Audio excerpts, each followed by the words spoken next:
Hello and welcome back to the Power of PD YouTube channel. My name is Erica Harrell and I am so excited to talk today about templates.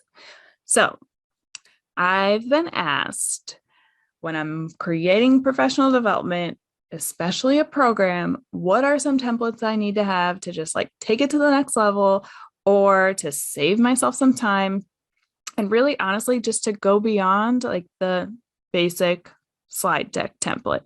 So everyone really, you probably have a slide deck template. You can head to Canva and get a way too many to choose from options of slide deck templates. So what other templates can you add to your program to just make it a little bit easier for you, for your learners to access the learning? So today I'm talking about two templates that will make it easier for you and for your learners. Let's jump right in. Okay, the first template is a learning resource template. So this template is going to be your cover page for any resource that you provide to your learners. And this might seem like maybe you already do this, but I'm hopeful that I give you some good tips about how to take this to the next level and why it's important.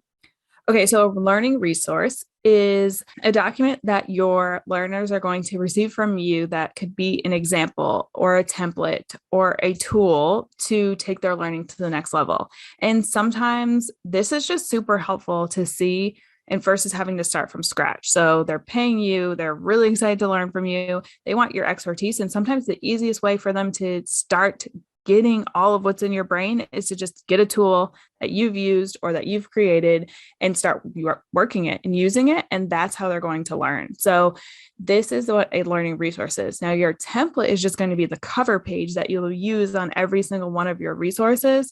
And the reason for this template is that it makes your life easier to keep everything organized, but it also makes your learners' lives easier because they get used to how your template is set up. So anytime they're fumbling through all of the amazing resources that you've given them, it should be pretty clear what resource they're viewing and why they're viewing it and how they can use it. So your template is going to include a few things to make this super, super easy for your learner. You want to include the title of the resource. You might include what session this resource came up in first. You might refer back to it, but if this was in session 3, you want to put that session and maybe the title of the session. Of course, you want to have your branding, your logo, your business name, the name of your program or PD series. And then a few other things that I think are super important to just help with the learning. So the first is you want your learners to have on that cover page when they should use this resource, because you will tell them in your session, you'll probably even practice with them in your session, but when they get out on their own, sometimes things just don't get remembered in the way that we hope. And so this is just a reminder, here's when you're going to use this resource, okay? The next thing you want to put on your cover page is a quick few step process of how to use it. Now, this document is most likely going to be digital. So if this is your process of how to use it is like more than 4 or 5 steps, then maybe you embed on the bottom corner or big in the center, however you want of your cover page, a video of you using this resource. That'd be extremely helpful. And I would keep that video at less than 3 minutes, but extremely helpful for your learners when they're using this independently. Next on your cover page, you want to include tips for your learners to use this resource.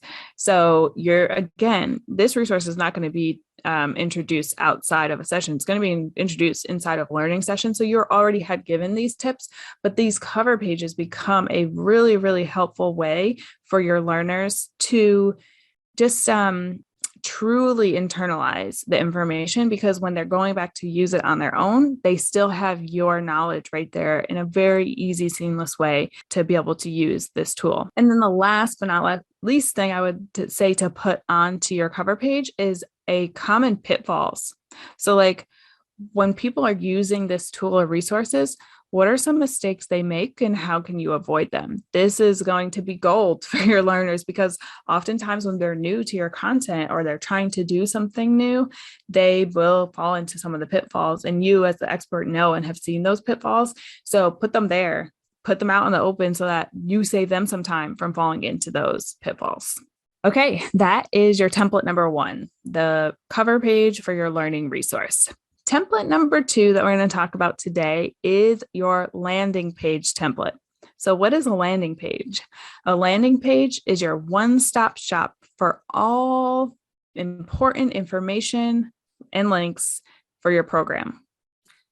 Why do we need a landing page? Because there's so much going on in folks' lives all the time. Like people are busy. People have, several emails. They have several logins to all the different things.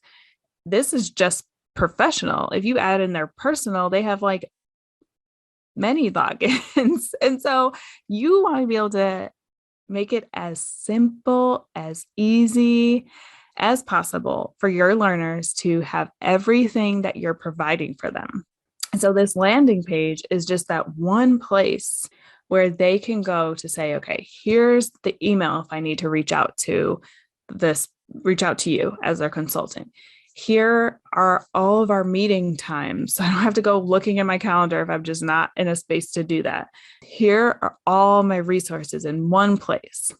They might say, oh, here are all of the, maybe during your program, you're referencing other people who they might work with or learn from or use as a resource. And that's all in one place. So like anything, maybe during your program, it's an in-person series and they get to have lunch and the links to the menus are all right there so they can prepare. So like anything that is related to your program that someone might ask you about is all in one place. So what I just said is exactly how you create your landing page. You take a step back, you ask yourself, what are all the things that my learners might possibly need or ask for at any point from the time they sign their contract to the time we finish? What is everything they might ever need and ask for? You want to put that and link that there. Now, you have never been your own client. So it might be helpful to also ask a past client, as we work together, can you just take 10 minutes and list out 5 minutes? Or maybe you do this on a call, just take a few minutes, list out what are all the things you've ever accessed as we work together. Because they might say something like, you didn't even think about. So that's a great way to get a really comprehensive list of everything that you should put on your landing page. So once you have that comprehensive list, you then want to take a moment and say, what's the best way to organize all this? Group like things together and decide how you would organize this and decide where you are going to organize it. So you could organize this on a Google Doc using bookmarks and links. You could organize this on a Notion page. So notion.so is a web app, kind of like a note-taking space, but they have different functionality to make tables and links, and you can make one single page public to the world as long as someone has the link. You could use your learning hosting platform and use one page in that platform or one lesson in that platform to act as this landing page or dashboard. So there are different possibilities, but you want to think about how you'll organize it and where you'll organize it. So everyone's landing page is going to be different. Every program's landing page is going to be different because it just depends on what is included in that program.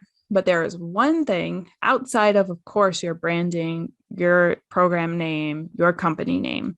There is one thing that every landing page should have to just increase the ability for your learners to use it really easily, and that's a table of contents. So however you decide to organize your information, when you group like pieces together, you want to create some form of table of contents. Now, in a Google Doc or on a Notion page, that's really simple. It's just a list, and each button usually brings you to another page in that document, either in that Notion space or on that Google Doc. And that's the table of contents. That's how folks can easily navigate from one thing to another. Because like I said, your landing page is super comprehensive. There's going to be a lot of information, and you don't want your learners to maybe have to scroll down 8 pages to get to the lunch menus. You want lunch menus to be linked on the first page under the table of content, and they get there real quick and easy, and they can find what they need. Another quick tip is that if you are using a Google Doc, maybe at the bottom of each page, you have a link that brings them back up to the table of contents pretty easily. So then if they did go to lunch pages down on the 8th page, then they click back up really quickly. So that's that second template that you want to have to up-level your program, that landing page. This is a great way, like I said, just to organize everything and make it really easy for your learners to find what they need. So thank you so much for joining me for this week's YouTube episode. I hope that you've enjoyed it. I hope that you found this helpful, and I would love to hear your comments and your thoughts. So drop those below. Don't forget to subscribe, and definitely join me over on Instagram at Erica Hurrell Consulting so we can keep the conversation going. Hope you have a fantastic rest of your day, and don't forget to embrace the power of PD.